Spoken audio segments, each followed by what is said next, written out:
Welcome to Real Estate Radio Live, an informative and engaging podcast discussing everything you need to know about the world of real estate.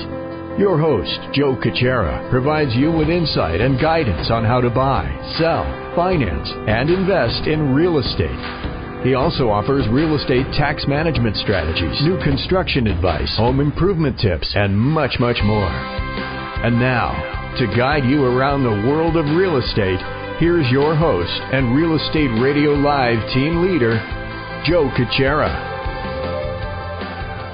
Welcome in. This is 𝗘𝗀𝗓𝗏 with Real Estate Radio Live, the podcast series, sitting alongside 𝗥𝗲𝗎𝗡𝗡𝗘, as we always do on Tuesdays.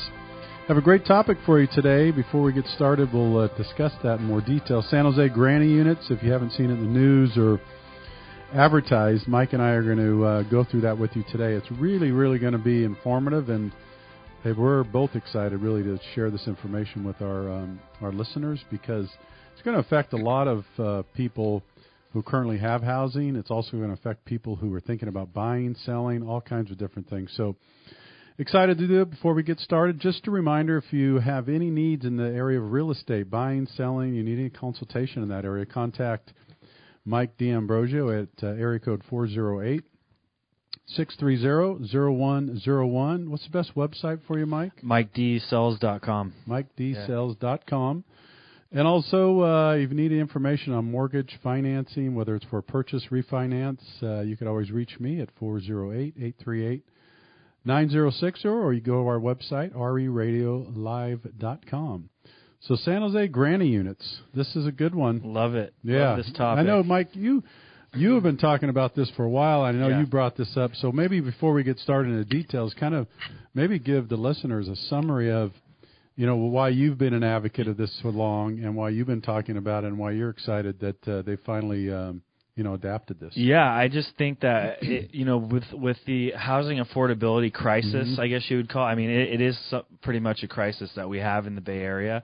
From an affordability standpoint, I just think that this is a great solution, and I have thought this is the solution that we've been looking for people that are looking for affordable housing, because in order to build affordable housing, you need land. Yep. And we don't have a lot of that in Silicon Valley, outside of the main, hub of Silicon Valley. So this is one of the best solutions I ever thought of, or I could think of. It wasn't my idea, but I'm just saying the rumor was it was your idea. Yeah, well, if that's true, then I should expect some big checks coming my way from the city of San Jose. But no, this is one of the ideas that I think they finally put into place. That, to be honest, I don't know of any negatives for it. I don't either. It's good for the homeowner, because the homeowner gets to subsidize they get additional income, or they're subsidizing the mortgage or whatever. It's good for the renter, because now there's going to be more inventory of rental units. It's good for builders and contractors, because they're going to get the business. So I don't really see any negatives to it. The only thing I can maybe think of negatively is maybe parking. Yeah, I was going to say that would be maybe it, but there, you're talking about having some guidelines around that, but I would agree. None of that. You have of course, the city. They're smart, right? It's tax revenue. Absolutely, yeah. Which is a good thing. They need tax revenue, and no, I think it's great. The other thing, obviously, for housing shortage, for rentals, that helps. But I also think what I appreciated about it is a lot of people are now having to take care of aging parents. Yeah. Right? Hence the word granny unit. Granny unit. That's where it comes from. And I think there's a lot of benefit there. Amongst friends of mine, people I hear all the time, they're getting concerned about the elderly parents aging. Yeah. This is kind of a perfect situation, too, if you're not renting it, to have a place where you could really keep an eye on a parent or a loved one or something like that. Well, and on the opposite end of the spectrum, it's perfect for the millennial generation, too. There you go. Because a lot of them aren't ready to push out into the world. They got student loans. They, and then also it's hard to save up a couple $100,000 for a down payment or whatever. So on the opposite end of you're exactly right with the aging parents, which is why they're called granny units probably originally, and then you have millennials too that it's perfect for, that maybe don't want to live in the house with mom and dad, having them breathing down their neck. So it is a good thing for that. And some of the other terms for this, side note, you have granny unit, accessory dwelling unit, secondary unit. So those are some of the other buzzwords that you would hear these things called. Yeah. And the other piece of this, we'll get into details in a minute. The other piece of this, Mike, as I understand, is people who have had an existing unit that's been non-permitted. That's me, for one. I have one. Don't give out your address on the show. I bought the house with that way, full disclosure. Yeah. But I understand they're going to relax those yes. For a 1-year period or something, right? We'll get into that too. Yeah, they're going to make it easier for people to come get forward. It legal. Yeah, come forward and admit your wrongdoing. There you go. All right, so let's do this. Let's kind of go through what the city came out with. I know this is going to be effective January 2017, right? Yeah, January 1. And so what type of changes could we expect? Maybe you could go through what the city's announced in terms of who could do it, who can't, what's the lot size, how big can you build it? Why don't we just talk about some parameters around Absolutely. So in general, the goal of this whole thing is to loosen the design requirements, reduce setbacks, and relax parking requirements. So basically, to dial it in, you're looking at, instead of requiring 6,000 to 8,000 square feet of land, now they only need 5,445 square feet. So Amazing. They're reducing it almost 600 square feet in the lot size. They are increasing the size of the granny unit from a maximum of 700 square feet to 800 square feet. Now, the other thing is homeowners can build studio apartments as secondary units. So the way I see that is really more of an attachment to the house rather than an actual detached structure. Now you're talking about, if your house will allow for it, some sort of an attached structure, or even on top, if you have maybe a flat roof or something where you can fit this type of structure. It could be called a second unit, because if it has a separate entrance and whatnot, it's a second unit on the house. And in fact, some of the development projects I've been working on lately outside of the area, we have been designing. With all of these developments now, they need below market rate units. Well, a secondary dwelling unit is perfect for that. So oftentimes, let's say you have a development project with 30 houses. You're going to need a certain percentage of those houses to allow for a below market rent unit. So sometimes you need 7, 8, 9 of those to have a granny unit. So what we've been doing lately, I've been working with some developers. They are doing an apartment with a separate entrance on these houses, as opposed to having a detached thing. So that's a long side note to what I just mentioned, was now you can build studio apartments as secondary units, which is going to be more of an attachment to the home. The next thing is materials used to construct the secondary units can be similar to those used on their main house. I think that's pretty obvious. That's probably something they've been looking at for years anyway, so I don't think that's a big change. They will allow for uncovered parking for a granny unit to be on the driveway. So whereas before, I believe it was the opposite. Had to be covered, right? Yeah. And they're eliminating certain parking requirements in certain areas. I don't know exactly the details of every parking, because parking requirements are different all over the city, so it would take us 10 hours to go through that probably in the show. So basically, just in general, they're easing the parking requirements. So those are really the details of it. It's really going to increase, I think. Last year, the city only issued 13 permits for secondary units. Wow. So, we have a city of a million people, and so that's not So much. this is the entire city limits of San Jose. Yes. Is that right? Yep. Wow. My understanding, That could be a lot of activity. Yeah. A lot of Do you know, Mike, and maybe that's probably not covered in here, or maybe it should be assumed, what about, they say 800 square foot. Is that one level? Yeah, I would. Okay, yeah, so I don't think you could go up. No, okay, because then you're going to get into the neighbors and what the neighbors right. think, and if it's gonna affect their sight lines and that type of thing. So my assumption would be is it's all one level. If it is a detached unit, the setback. I think the big thing in here is, and it's been for a long time. The setback requirements are huge because you need some pretty significant setbacks. Right. Not only with secondary units, but even detached garages and whatnot in San Jose. We have a lot of buildings in San Jose that were built zero lot lines.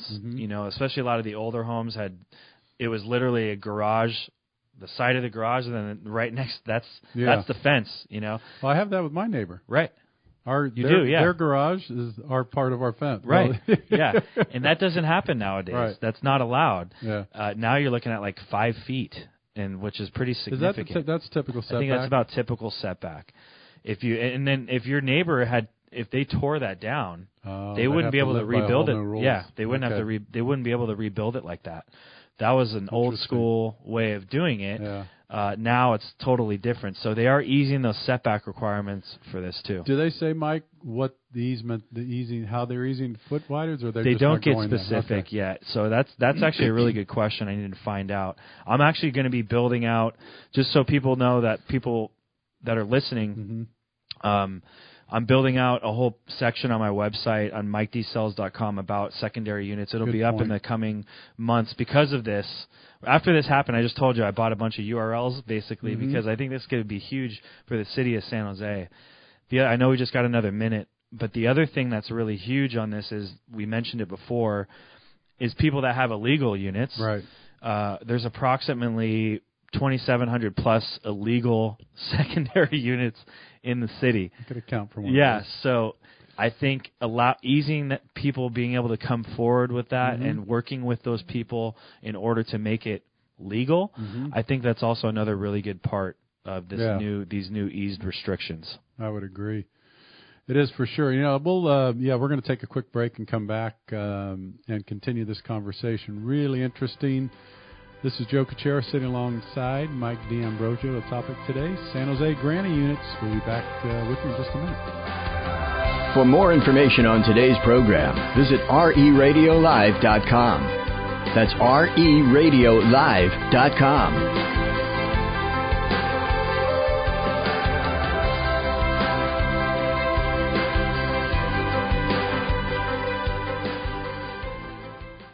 Hi, this is 𝗘𝗀𝗁𝗘, host of Real Estate Radio Live and Bay Area Mortgage Planner. In addition to being your home financing expert, please remember you could always contact me for other trusted advisors such as realtors, financial planners, and CPAs. Please feel free to contact me at 408-838-9060. That's 408-838-9060, or email joe@RERadiolive.com, or visit my website at RERadiolive.com for more details.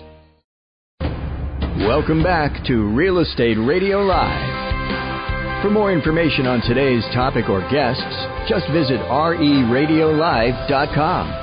That's RERadiolive.com. Again, your host for today's edition of Real Estate Radio Live, 𝗘𝗀𝗁𝗘. Welcome back. This is 𝗘𝗀𝗁𝗘 with Real Estate Radio Live. Again, the podcast series, sitting alongside Mike 𝗘𝗀𝗡𝗡𝗘. Today, our topic is San Jose granny units. There's been a new development that you might see in the news effective January 1st, 2017. The ability to now build these granny units on your property. If your lot size, Mike, is, I guess, a little over 5,400 square feet. Yeah, roughly. Okay. Yep. So 5,400 square feet. We have some more details. You could build them up to 800 square feet for the unit. And it's just great. If you missed the first part, we talked a little bit about how this is a win-win for everybody. It's a win for the city in many ways because you're helping some of the housing shortage. It's a win for the homeowner. We're going to talk a little bit now, Mike, because, again, maybe when you sell it, but there's some other reasons. Let's talk a little bit about the win for the homeowner. Yeah. And let's take for the fact in consideration, let's say someone says, this is great. I could build this place. And, we're talking about costs. We'll do that too. But and rent it out. Yeah. And with today's rents, what do you think? I mean, not holding you to the exact number, but if If let's say you had a 600-700 square foot nice unit in Willow Glen or some part of San Jose, what do you suppose the person could rent that for? I think you're looking at probably around $1,000 a month, really? maybe a little bit more. A little more. The thing about granny units, as far as rents go for the renter, mm-hmm. is they're more cost effective. That's because true. they're using existing land. Yes. And it's a little bit more cost effective than an apartment. Right. So good point. The rent's going to sound a little bit cheaper, mm-hmm. but I would think for 500-600 square foot granny unit and in a nice area, mm-hmm. you're looking at least $1,000, if not $1,200, including utilities and whatnot. So I think and that's why it's great. It's great for everyone. The homeowner gets mm-hmm. to use that income. The renter is getting a little bit better of a deal, and you have your own little house too, I guess you would call it, rather than being in an apartment building. So let's talk about the investment for the homeowner now, Mike, because I want to get some details on this, and I want people to really understand. Again, this doesn't mean everybody go out and do it, but Mike and I will be talking about this for a while because it's really important. We want to run some little math and talk about the numbers because, again, this is where you should make your decisions based on numbers. So we could just assume some things. If you build, let's say we were talking, it could cost maybe as little as $50-$60 grand, and it could cost maybe up to $100, depending, right? Or more, just depends, depending on how elaborate of a unit you want to have. I would say that's about right. Anywhere between 50, 60, or 100 grand, for a good size unit. And I know this will depend, Mike, also in your area. But let's take, for example, Willow Glen, a part of San Jose. If you were to build one of these units, and let's say it costs you $80,000. Let's just use the easy math, and if it cost you $80,000 to build, and it was 700-800 square feet, whatever, we're talking about $100 square foot roughly to build, 120, something like that, maybe. Just depending. Again, I know on fixtures, I'd love to, but I guess my point is, let's say you're in at 100 or so a square foot to build that. Okay. Mm-hmm. Then what would that assessed value be, Mike? So if I were to go, again, sell the place or get it appraised, if I have now 700, I don't know, what we use, 800 square feet? 800, okay. yeah. So if I had 800 square feet, mm-hmm. and that's permitted and legal now, so if I had an appraiser come out, they'd include that. They'd include that, right? I gotta think you're gonna double. You're gonna have 5 times your investment at least. Right. So you're talking. That's gonna add a couple $100,000 in value to your house. If you have 500 square foot at 800, 400. I don't know if it's gonna add 400 grand, but it's the other thing is they're not. From what I believe is, and we can have an appraiser talk about this, but it is going to definitely be included in the appraisal. I don't know if they're going to add as much value to that just because it's its own little space, independent unit. As the price per square foot on the actual house. But I got to think you're going to 4 to 5 times your investment in it. I would think at least. So this is one of the things that we really want to get across and understand. So again, if it cost you $80,000 to $100,000 to build, and now the return on that, we talk a lot about return on investment, and you could get conservatively 3 to 4 times that. Yeah. That's a great investment for a couple different reasons. One, now you've given your home more value down the road if you were to sell it. If you were to refinance it, maybe take money out, do something with it. But the other part I want to talk a little bit about that you brought up is real valuable too. If you have a renter in there, this is a creative thing. You've heard us talk about it before. It's really smart financially if you could sit down and pencil it out.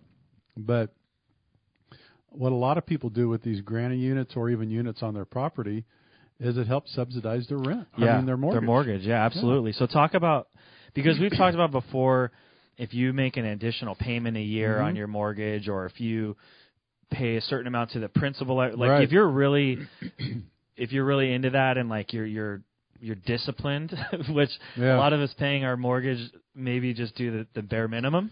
But so talk about how this might be able to help someone pay down their 30-year fixed. I know it's hard to get the exact numbers, but how significant can that be to someone using this to subsidize their mortgage? Well, I'll tell you this. The rule of thumb is if you were starting, and this was just starting today, if you were starting a 30-year fix today, Mike, and you, let's say your payment was, $2,000, $2,500 a month, to take it for example. So what I teach people and show them is if you just make one more payment a year, so instead of 12 you make 13. Yeah. You would pay that loan off 7 to 8 years sooner. Yeah, so amazing. 22 to 23 years Yeah. instead of 30, right? So some people have already been in their house a while. In most cases, when they build these units, if you were just to simply take part of that rent from the granny unit, or again put it, a person might want. I'll tell you what, apply it to principal, or even get real aggressive instead of the additional payment one a year. I mean, maybe double your payment.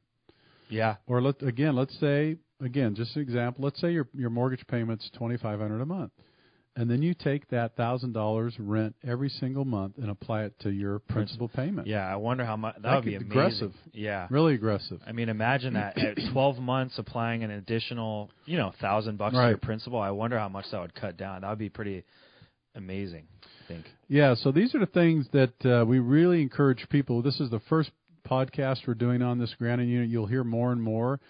What we encourage you, both of us would encourage you to do, if you're listening and if you're wondering, and remember, anywhere in San Jose, give me or Mike a call. We're happy to spend some time with you, go over details on the phone or in person, because this, again, Mike, is one of, we talk a lot about education information we have for years. Yeah. This is what we do. So what we do on Real Estate Radio Live. Right. This is a classic example how someone really should try to leverage their value. Yeah. So talking about, transitioning about leverage. Mm-hmm. So what about someone out there listening, maybe doesn't have a ton, maybe doesn't have $100,000 lying around in their savings to pay a contractor to do this. So what are some things they can do on the financing side to get this dang thing built? Yeah, it's a great question. So this is where what I would do, if all possible, depending on, I would leverage this money to build this, if it was me, from my current residence.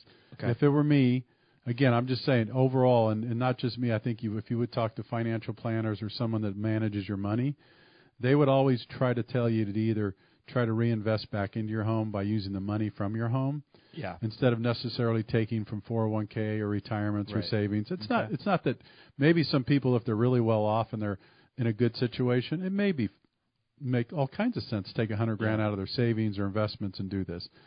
But you should try to look at taking money out, Mike, of your existing mortgage and adding to it to do it. And one of the reasons I would say that, you're reinvesting in your property, in the value. In this case, you're probably going to 3 times your investment. Yep. And then on top of that, don't ever forget about the tax, the benefits of taxes. You get all the way up to $1.1 million of interest write-off on your taxes on a primary residence. I'm not suggesting go out and load up on debt, but what I'm saying is when you use money, you borrow money from your home to reinvest in your home, that is a tax benefit. Yeah, absolutely. If you have a $300,000 mortgage and you take $100,000 out of your savings to invest in this granny unit, there's no tax benefits. Matter of fact, you could suggest that you take that $100,000 out of your investment and you do an average of 7 or 8% return each year. Yeah, that could be costly. It's a great point. With no tax benefit. Yep.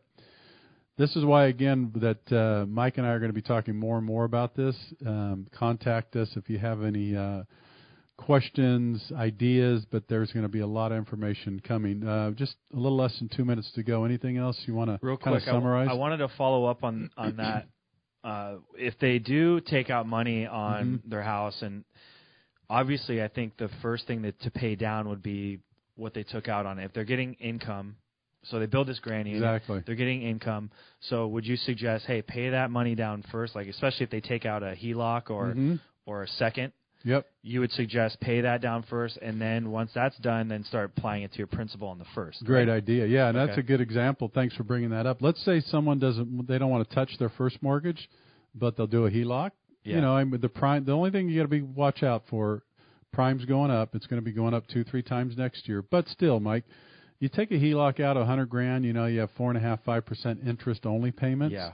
And then, take that $1,000 a month and just start nailing that HELOC. Yeah. Pay it down, pay it down, pay it down, pay it down. Great. Absolutely.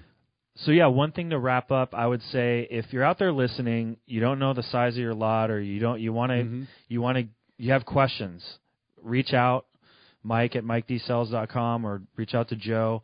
We have access to all that information. There is access to that information on public websites, but sometimes it's inaccurate. Yeah. So if you really want to get the exact details of your home and what the size of your lot is, maybe the square footage of your house, because all this kind of plays into the factor of what they're going to possibly approve you for a second unit, just reach out. I'm happy to look that up for you and kind of guide you through that process too. So. Very good. It's been a great topic. Thanks, Mike. Until next time, remember, do us a favor. Go to the website, 𝗬radiolive.com, or to iTunes. Give us a review. We love the reviews, and we want to hear from you one way or another. It's got to be good, though. Got to be good. Thanks for checking in. Until next time, take care. Take care. You've been listening to Real Estate Radio Live. For more information on today's program, visit 𝗬radiolive.com. That's 𝗬radiolive.com. Subscribe to our podcast. Discover more at 𝗬radiolive.com.